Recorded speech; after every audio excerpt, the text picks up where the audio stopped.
नमस्कार, मैं स्वस्तिका तापड़िया, आपका मेरे चैनल में स्वागत है। मैं आज आपको किचन में काम आने वाली किचन टिप्स बताने जा रही हूँ और अन्य भी कुछ टिप्स हैं जो रोज़मर्रा की ज़िंदगी में काम आती है। तो चलिए शुरू करते हैं। आज हम एक ऐसे ऑयल के बारे में बात करेंगे जो कैस्टर ऑयल है।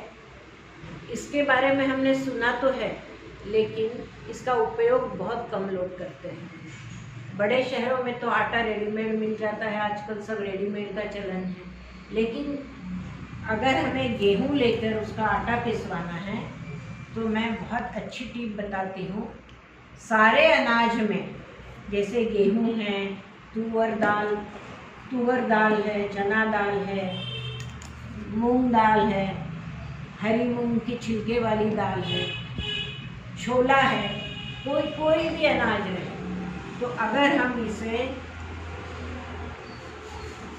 गेहूं में मसल कर अच्छे से ये ऑयल लगाकर स्टोर करके रखें तो ये साल भर अनाज खराब नहीं होता है। और इसका और एक फायदा कि आपके हाथ बहुत मुलायम हो जाते हैं। देखिए,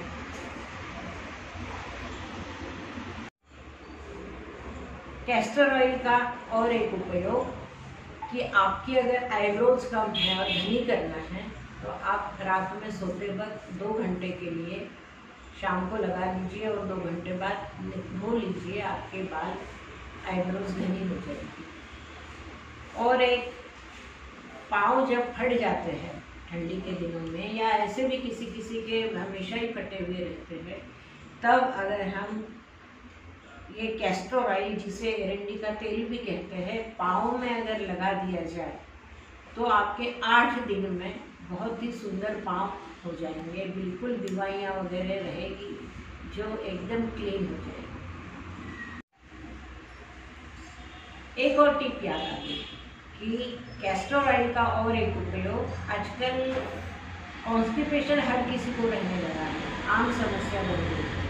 तो अगर हम मिश्री लेते हैं या बतासा लेते हैं, उसमें अगर ये 2 बूंद डाल लेते हैं ऑयल के और खा लेते हैं तो हमारा कॉन्स्टिपेशन एकदम साफ हो जाता है। अभी सब दिवाली की सफाई चल रही है। बेसिन पर देखा तो बहुत क्षार जमे हुए थे। मैंने सोचा क्यों न हम इसे साफ कर लें। और ये जो क्षार जमे हुए हैं आपको दिख रहे हैं, जिससे बेसिन गंदा दिख रहा है, हम इसे सैंड पेपर से साफ कर रहे हैं। सैंड पेपर से साफ करने से बेसिन एकदम साफ हो जाता है, चमकने लगता है।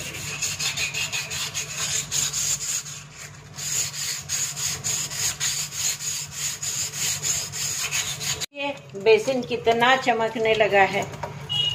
सैंड पेपर एक, और 5 मिनट में काम हो गया। दिवाली के काम में सफाइयाँ बहुत करनी पड़ती है, तो हमको कुछ काम ऐसे करने पड़ेंगे जिससे किचन का काम आसान हो जाए। जैसे अदरक हरी मिर्ची का पेस्ट अगर हम एक जार में मिक्सी में ग्राइंड करके रख सकते हैं तो हमारे 8 दिन फ्रिज में रखने से आराम से चल जाता है। दूसरा, अदरक हरी मिर्ची और लहसुन का पेस्ट, ये भी अगर हम कांच के जार में भर के रख देते हैं तो फ्रिज में 8 दिन तक हमें देखना नहीं पड़ता, उससे खराब नहीं होता है। तीसरा, नींबू का रस निकालकर हम लोग अगर बर्फ वाली ट्रे में जमा देते हैं तो नींबू के क्यूब, रस के क्यूब हमको काम आ जाते हैं। समय पर नींबू काटना नहीं पड़ता।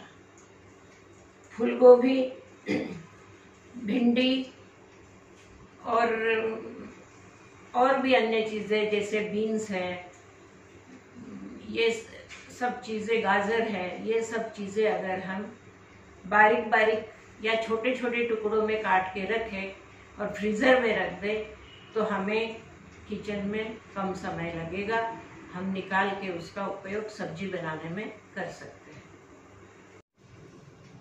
टमाटर की प्यूरी, हमें रोज इसका काम पड़ता है और फिर समय पर हम लोग घिस के कद्दूकस करके उसमें समय लगाते हैं। तो क्यों न हम टमाटर की प्यूरी बनाकर 8 दिन के लिए टमाटर की प्यूरी से छुट्टी ले लें, तो काम किचन के आसानी से हो जाए। धनिया, जिसे हम 8 दिन तक उपयोग में ला सकते हैं।